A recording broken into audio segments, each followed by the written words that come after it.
तो फैसल साहब, अब पाकिस्तान तहरीक-ए-इंसाफ और पीपल्स पार्टी के दरमियान ये कहा जा रहा है कि बड़ा ही कांटे का मुकाबला हो सकता है।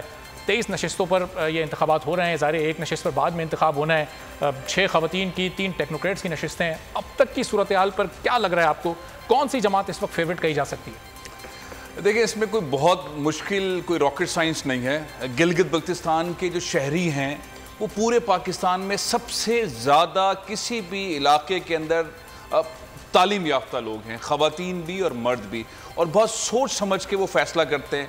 वो बड़े मुश्किल के अंदर अपना ज़िंदगी के बड़े मराहिल गुजार चुके हैं। बुनियादी मसाइल उनके पास नहीं है, वो हकूक़ उनके पास नहीं है जो सिंध, पंजाब, KP और बलूचिस्तान के शहरियों के पास है। वो स्ट्रगल के अंदर हैं। मौसम का स्ट्रगल भी है, ज़रूरियात की ज़िंदगी का मामला भी है, सेहत के मामला भी हैं। उनके मुसलसल स्ट्रगल का सिलसिला है और उनके पास ऑप्शन सिर्फ एक ही होता है। ये तीसरा सियासी इलेक्शन उनकी लाइफ के अंदर हो रहा है। पहले इलेक्शन के अंदर पीपल्स पार्टी वफाक में थी, उन्होंने पीपल्स पार्टी को वोट दिया। दूसरे इलेक्शन में नून लीग वफाक में थी, उन्होंने नून को वोट दिया। तीसरे इलेक्शन के अंदर PTI है और जाहिर है वजह यह है कि वफाक ने ही इस सूबे को चलाना होता है। इनके पास उस तरह के पावर्स नहीं है, 18वीं तरमीम वहाँ पर लागू नहीं होती, हकूक़ के मसाइल हैं, बहुत सारे ऐसी चीज़ें हैं। लेकिन पॉजिटिविटी यहाँ पर यह है गिलगित बल्तिस्तान के लोगों के लिए PTI को वोट देकर जो फ़ायदा होगा वो ये है कि CPAC एक ऐसे नहज पर आ गया है कि जिसकी टेल के ऊपर काम हो रहा है और हेड पर काम होना, जहाँ पे गिलगित बल्तिस्तान के लोग हैं ये हेड है और यहाँ पे काम होना है। और ये पहला मौका है पाकिस्तान की हिस्ट्री में कि सिविल मिलिट्री रिलेशनशिप बहुत ज़बरदस्त हैं। इस सारी सूरत हाल के अंदर आपने देखा कुछ मीटिंग्स भी हो चुकी हैं जिसके अंदर गिलगित की कानूनी हैसियत और मजीद इनको वहाँ पे किस तरह आज़ादी दी जाए, किस तरह से इनको सहूलत दी जाए, उसके अंदर मामला आगे बढ़ रहे हैं और लगता है कि ये चीज़ें बहुत जल्दी से होंगी। चौथी बड़ी इंपॉर्टेंट चीज़, चीन जो है वो बड़ा तेज़ी से काम करना चाहता है और कर रहा है। और वज़ीर आज़म पाकिस्तान ने एक बार नहीं कई दफ़ा कहा कि हम चीन के साथ हैं और खुलकर चीन के साथ हैं। इस सारे मंजरनामे के अंदर वहाँ का लोकल खातून हो या मर्द हो, 7 लाख वोटर्स हैं, उनके लिए बहुत मुश्किल नहीं है फैसला करना। लेकिन जो असर डाला है बिलावल भुट्टो जरदारी की जबरदस्त कैंपेन ने, एक जगह पे उन्होंने जाके एक हल्के में 2-2, 3-3 मीटिंग्स की, कारकुनों से मिले, लोगों से मिले। और गिलगित के लोग हैं भी बड़े जबरदस्त, वो हर कॉर्नर मीटिंग में जाते हैं, हर जलसे में जाते हैं। पीपल्स पार्टी से निकलते हैं, नून वालों के पास जाते हैं, नून वालों से निकलते हैं, PTI वालों के पास जाते हैं और सोच समझ के वोट देते हैं। तो बिलावल भुट्टो जरदारी को हो सकता है बड़ा धचका लगे। उसकी वजह यह है कि अगर पीपल्स पार्टी को वहां से जितवा दिया जाए तो फंड कहां से आएंगे? पाकिस्तान पीपल्स पार्टी सिंध सूबे के फंड्स गिलगित पे लगाएगी। तो ये बड़ा सिंपल सा फार्मूला है। अब नताइज जैसे आते जाएंगे, आज़ाद उम्मीदवार हो सकता है PTI के साथ मिलकर हुकूमत बनाए। 23 नशिस्तें जिस पे इलेक्शन हो रहे हैं, 12 पे CM ने आना है, तो बहुत कंफर्टेबल मैं समझता हूं कि PTI आज़ाद उम्मीदवारों के साथ तो बना लेगी। इसका मतलब कि फिर ज़ाहिर बहुत कोई चॉइस नहीं है गिलगित बल्तिस्तान के लोग। सपोर्ट विफाक से चाहिए, फंड्स विफाक से चाहिए, तो फिर विफाकी जमात को यहाँ पर इख्तिदार में लाना उनकी मजबूरी है, जैसे पहले 2 बार भी हो चुका है। अगर कोई और जमात आती है, लेट्स सपोज पीपल्स पार्टी या नून लीग अगर कामयाब हो जाती है, तो फिर मसाइल में इसका मतलब इजाफा हो सकता है गिलगित बल्तिस्तान के लोगों। फिर गिलगित बल्तिस्तान के लोग जो उनके साथ मुजाहिरों में होंगे, अगर नून लीग के साथ वो वोट पार्टिसिपेट करते हैं या पीपल्स पार्टी को फॉलो करते हैं, तो अगले जो जलसा होगा उसमें खास सारे गिलगित के लोग वहां खड़े होंगे, तो उन्होंने जलसे पे खड़ा होना है या अपने मसले हल करना है। बहुत सिंपल सा मामला है। पीपल्स पार्टी का भी नजर आ रहा है हुकूमत में होता आना, या मुस्लिम लीग नून का हुकूमत में वफाक में होता आना, ऐसा सिनेरियो नहीं। और इत्तेफाक से PTI को एडवांटेज मिलना शुरू हो गया। Economy, dollar, stock exchange, property वाले बिजनेसेस, बहुत सारी चीज़ों के अंदर उनके जो गेयर ठीक नहीं हो रहे थे वो होना शुरू हो गए। फिर दुनिया में कुछ तब्दीलियां भी आ रही हैं। अमेरिकन इलेक्शंस हुए हैं, यूएनओ के अंदर तब्दीली हुई है, बहुत सारी और तब्दीलियां हो रही हैं। चीन बहुत क्लियरिटी के साथ आगे आ रहा है। और कल की बहुत बड़ी प्रेस कॉन्फ्रेंस DG ISPR की, पाकिस्तान के वजीर खारजा की, उन्होंने इंडिया को दुनिया भर में एक्सपोज कर दिया। सारे दुनिया के अखबारात के अंदर इंडिया के ऊपर क्वेश्चन मार्क है कि वो स्टेट टेररिज्म करता है। गिलगित बल्तिस्तान के अंदर भी उन्होंने सेक्टेरियन टेररिज्म किया, पैसे दिए। तो पाकिस्तान ने बड़े स्टेप्स क्लियरिटी के साथ आगे गए। तो बड़ा आसान है पहले की निस्बत गिलगित के वोटर के लिए वोट देना। अब मामला एक और है कि वादे जो करते हैं PTI के लोग, हमारे इमरान खान साहब और वज़रा, वो तकरीर तो कर लेते हैं, एग्जीक्यूशन नहीं कर पाते। अब यह मामला फिर यही होगा कि आप इतनी सारी गुफ्तगू फरमा देते हैं, इतनी सारे वादे कर लेते हैं, लेकिन एग्जीक्यूशन नहीं होती, तो वो क्वेश्चन मार्क हो सकता है। जैसे पूरे पाकिस्तानी झेल रहे हैं इस हुकूमत को, तो आइंदा गिलगित वाले भी झेलेंगे। सही। तो अमीर अब्बास, अब ये इतना ही सिंपल है, जिस तरह फैसल साहब ने कहा कि बहुत ही आसान ऑप्शन, चूंकि वफाकी जमात के पास ही सारे इख्तियारात, सारे फंड्स होते हैं, उसी ने गिलगित बल्तिस्तान को गिलगित बल्तिस्तान का हिस्सा देना है। फिर सूबा बनाने की बात भी पाकिस्तान तहरीक इंसाफ कर रही है कि आने वाले दिनों में इस पर भी मजीद काम होगा। तो गिलगित बल्तिस्तान के लोग फिर PTI को ही लेकर आए। बिलावल वहाँ 20 दिन रहे, मरियम नवाज़ वहाँ पर 1 हफ्ता रहीं, बड़ी मेहनत की, बड़ा जोर लगाया इन जमातों ने, फिर आखिर में नाकामी इनका मुकद्दर बनेगी। क्या देख रहे हैं आप? बहुत शुक्रिया। देखिए, ये सिर्फ गिलगित बल्तिस्तान का नहीं, ये मामला आज़ाद कश्मीर का भी इसी तरह से है। आज़ाद कश्मीर में भी अमूमन वही हुकूमत या वही जमात बरसर इक़्तिदार आती है जिस जमात की मरकज़ में हुकूमत हो। क्योंकि इन दोनों खित्तों को वो हुकूक नहीं मिल सके या उतनी आज़ादी नहीं मिल सकी कि जिसके बाद ये आज़ादाना तौर पर फैसले कर सके। अब ये जो जमहूरियत है, जमहूरियत की बुनियादी रूह क्या है कि अगर मैं एक वोटर हूं और मुझे वोट कास्ट करना है, तो मेरा वोट किसी भी इन्फ्लुएंस से आज़ाद हो। अगर मेरा वोट अंडर इन्फ्लुएंस है या इन्फ्लुएंस्ड है, तो ये जमहूरियत नहीं है। मेरा वोट बायस्ड है, इसका मतलब है। कहीं पे बाकी पाकिस्तान में भी मुख्तलिफ तरह के इन्फ्लुएंसेस हैं, लेकिन ये जो दो खित्ते बदकिस्मती से ये दोनों अंडर इन्फ्लुएंस रहे हैं, क्योंकि जो मरकजी हुकूमत है दरअसल वो इनकी गर्दन जो है वो दबा के रखती है। कश्मीर और गिलगित बल्तिस्तान काउंसिल जो वफाक के पास है, वो इन दोनों खित्तों को चलाती है।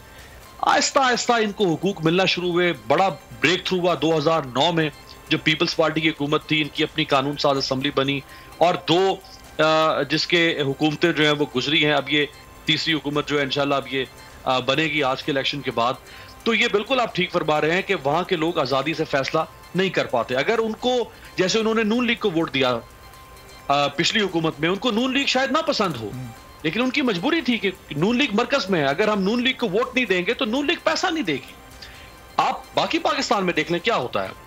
जब कोई ज़िमनी इलेक्शन होता है तो ज़िमनी इलेक्शन में अमूमन वही कैंडिडेट कामयाब होता है मोस्ट ऑफ द टाइम कि जो रूलिंग पार्टी से जिसका ताल्लुक हो। क्यों? क्योंकि लोगों को पता है कि जमहूरियत तो कहीं भाड़ में, हमने तो उसको जितवाना है जो रूलिंग पार्टी से, और ये कल को अपने प्राइम मिनिस्टर से, अपने चीफ मिनिस्टर से पैसा लेकर आएगा और हमारे ऊपर लगाएगा।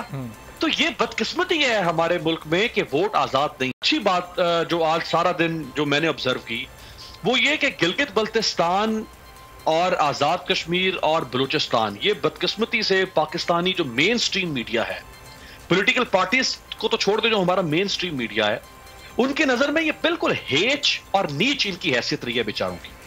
कोई तवज्जो हमारे मेन स्ट्रीम मीडिया ने नहीं दी है।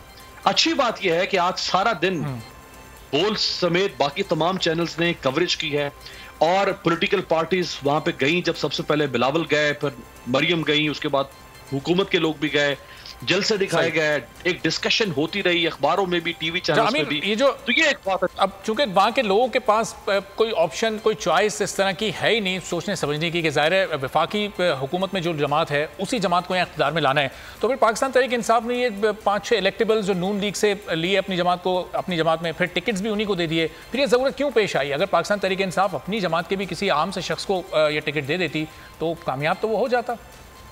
इस थ्योरी को अगर ऐसा तो नहीं है ना कि ऐसा, इसमें ये एक वेटेज जरूर है सिटिंग गवर्नमेंट के पास, उसको एक एडवांटेज जरूर होता है कि उसको वहां पे ज्यादा वोट मिलेंगे, लेकिन उसका मतलब ये तो नहीं है कि आप किसी भी ऐसे माजे गामे को खड़ा करते हैं कि भाई ये हमारा कैंडिडेट है। आफ्टर ऑल आपने अपनी विकेट तो मजबूत करनी है ना, कोशिश तो करनी है। अब देखें, आप इनके लोग गए, अली अमीन गंडापुर गए, अरशद दाद, सैफुल्लाह न्याजी, मुराद सईद, सबने जाके जलसे किए, मेहनत की हुकूमत ने भी। वरना हुकूमत कहती कि भाई हम तो हुकूमत है, ये तो हमें वोट मिल जाएगा, अनकंटेस्टेड हम जीतेंगे, हमें क्या जरूरत है मेहनत करने की। नहीं, आफ्टर ऑल मेहनत तो करनी है फिर भी है। ये तो नहीं है कि आप बिल्कुल मैदान खाली छोड़ दें ऑपोजिशन के लिए। आपने जहां कैंडिडेट खड़े करने हैं, आपने अपने तौर पे अच्छे कैंडिडेट भी खड़े करने हैं, आपने जलसे की टक्कर का जलसा भी करना है, आपने बाकी जो कुछ हो सकता है आपने वो भी करना है। तो वैसे एक बाय डिफॉल्ट एक ये सिस्टम बन गया हुआ है, ये सेटअप ऐसा बन गया है। आजाद कश्मीर और गिलगित बल्तिस्तान, वहां पे इलेक्शन जो है आप देख लें, 2008 में जब पीपल्स पार्टी की हुकूमत थी तो चौधरी अब्दुल मजीद या अब्दुल हमीद समथिंग नाम था, जो आजाद कश्मीर के प्राइम मिनिस्टर थे, वो पीपल्स पार्टी के थे। अभी जो राजा साहब हैं, फारूक हैदर साहब, वो PMLN के, क्योंकि PMLN की हुकूमत थी मरकज में जब नवाज शरीफ प्राइम मिनिस्टर बने थे। अब अगले साल वहां पे भी इलेक्शन होने जा रहा है आजाद कश्मीर में, तो मुमकिन है यही सवाल आप उस वक्त भी कर रहे होंगे, तो हो सकता है तहरीक इंसाफ इस दफा आजाद कश्मीर में भी जीत जाए। सही, चलें जमशेद इकबाल चीमा साहब भी पाकिस्तान तहरीक में ज्वाइन कर चुके हैं। तो जमशेद साहब, अब पाकिस्तान तहरीक इंसाफ को इस वक्त एक एज तो हासिल है कि वफाक में आपकी हुकूमत है, लेकिन ये जो मुस्लिम लीग नून के 6 इलेक्टेबल्स को आपने अपनी जमात में लिया, गिलगित बल्तिस्तान में हम देख रहे थे जब तक बिलावल भुट्टो जरदारी नहीं गए थे उस वक्त कोई भी सियासी जमात वहाँ पर मुतारिक नहीं थी। 1.25 साल, 1.5 साल, 2 साल से आपने इसको नज़रअंदाज किया हुआ था। इलेक्शन से पहले आपको गिलगित बल्तिस्तान की याद आई, फिर आपने सोचा इलेक्शन कैसे लड़ना है। बिस्मिल्लाहिर्रहमानिर्रहीम। देखिए, वहाँ पे हमारी आप कह लें कि हर किस्म की तंजीम मौजूद थी, सारे विंग्स वहाँ मौजूद थे, लोग काम कर रहे थे। लेकिन बेसिकली आप कह लें, जैसे बात अभी अमीर अब्बास कर रहे थे कि बेसिक बात है कि मेन स्ट्रीम मीडिया के पास, ये मेन स्ट्रीम मीडिया को उसकी इन्फॉर्मेशन कब आती है। चूँकि आप लोग वहाँ पे इलेक्शन के करीब जाना शुरू हुए हैं, तो उस वक्त की एक्टिविटी आप रिपोर्ट भी कर रहे हैं और वो विजिबल भी है। उससे पहले वाली एक्टिविटी पॉलिटिकल पार्टीज़ की, वो हुकूमत की थी या अपोजिशन की थी या PTI की थी, वो आपको नज़र नहीं आ रही थी। और मैं समझता हूँ ये बड़ी अच्छी बात है कि मेन स्ट्रीम मीडिया में ये चीज़ रिपोर्ट हो रही है, विजिबल हो रही है, उनके इशू सामने आ रहे हैं, तो वो आप कह लें कि मेन स्ट्रीम में दाखिल हो रहे हैं। वहाँ की जमहूरियत जो है मेन स्ट्रीम का हिस्सा बन रही है। अदरवाइज़ ऐसा नहीं है कि PTI की वहाँ को तंजीम साजी नहीं थी, वहाँ के इश्यूज़ जो है वो एड्रेस नहीं हो रहे थे, PTI जो उस पर वर्किंग नहीं कर रही थी, उनकी इंप्रूवमेंट के लिए काम नहीं कर रही। देखें, सबसे ज़्यादा इस वक्त सबसे ज़्यादा टूरिज़म उस तरफ जा रहा है। सबसे ज़्यादा आप कह लें कि हाइड्रो पावर की जो बात करें, हाइड्रो पावर वहाँ पर मतलब उसके लिए इंफ्रास्ट्रक्चर बन रहा है और प्रोजेक्ट्स भी ज़्यादा शुरू हैं। सो बेसिकली इस वक्त आपका फेस बन गया जीबी आपका फेस बन गया, आपका स्टार्टिंग पॉइंट बन गया, आपका एक जिसे कहते हैं गेम चेंजर वहाँ से आपकी ट्रेड का स्टार्टिंग पॉइंट बन गया। लिहाजा उसी हिसाब से हमारी गवर्नमेंट उसको ट्रीट कर रही थी, उसी हिसाब से लेके चल रही थी।